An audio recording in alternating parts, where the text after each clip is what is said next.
আল্লাহ যাদের বেশি পরীক্ষা করেন, যাদের তিনি বেশি ভালোবাসেন। যখন তুমি নিজের রক্তের মানুষের দ্বারা কষ্ট পাও, তখন একবার নবী ইউসুফ আলাইহিসসালামের কথা ভাবো। তিনি আপন ভাইদের দ্বারা প্রতারিত হয়েছিলেন। যখন তোমার বাবা মা তোমার বিরুদ্ধাচারণ করে, তখন নবী ইব্রাহিম আলাইহিসসালামের কথা ভাবো। তার বাবা তাকে আগুনে নিক্ষেপের ভূমিকা রেখেছিল। যখন তুমি সমস্যা থেকে পরিত্রাণের কোনো পথ খুঁজে পাবে না, তখন নবী ইউনুস আলাইহিসসালামের কথা ভাবো। তিমির পেটে তিনি আটকা পড়েছিলেন। যখন কেউ তোমাকে অপবাদ দেয়, তখন মা আয়েশা রাদিয়াল্লাহু আনহার কথা ভাবো। তার নামে পুরো শহর জুড়ে কুসংস্কার রটানো হয়েছিল। যখন তুমি অসুস্থ, ব্যথার যন্ত্রণায় কাতরাতে থাকো, তখন নবী আইয়ুব আলাইহিসসালামের কথা ভাবো।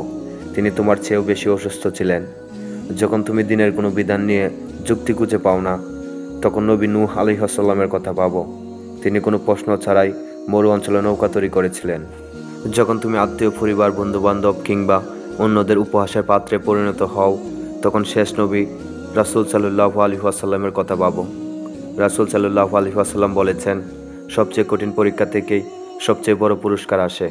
যখন আল্লাহ কাউকে ভালোবাসেন, তিনি তাকে পরীক্ষা করেন, এবং যে পরীক্ষাগুলো মেনে নেয় সে আল্লাহর সন্তুষ্টি অর্জন করে, আর যে অভিযোগ করে সে তার ক্রোধের প্রাপ্ত হয়। হে আল্লাহ, তোমাকে মনে জিকির করার, তোমার প্রতি কৃতজ্ঞ হওয়া এবং তোমার ইবাদত করার তৌফিক আমাদেরকে দান করো। যেভাবে তুমি সন্তুষ্ট হও, সেভাবে আমাদেরকে পরিচালিত করো।